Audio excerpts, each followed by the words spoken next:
Bible Difficulties, Part 28. How can Paul's words be inspired if he says he is merely giving his own opinion? You see, in 1 Corinthians 7:12, Paul writes, "But to the rest I say, not the Lord." And in verse 40 he adds, "I think I also have the Spirit of God." Now at first glance this sounds like Paul is uncertain, or that he's just sharing a personal opinion, not giving divinely inspired scripture. But how can that be when Paul elsewhere claims divine authority for his writings? Here's the solution. In 1 Corinthians 7:12, Paul isn't saying, "This is just my view."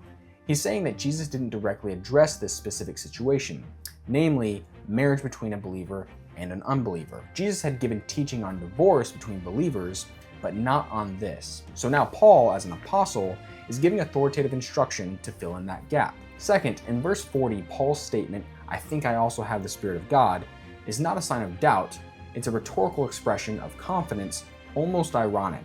Kind of like saying, "I believe I too am Spirit-led," with the full expectation that his readers should agree. Third, Paul clearly affirms his divine authority elsewhere in this very letter. You see, in 1 Corinthians 2:13, he says, "We speak in words taught by the Spirit." And in 1 Corinthians 14:37, he says, "What I am writing to you is the Lord's command." So Paul's words in 1 Corinthians 7 are fully inspired. He's just distinguishing between what Jesus said during his earthly ministry and what Paul now writes as Christ's apostle, both under the guidance of the Holy Spirit.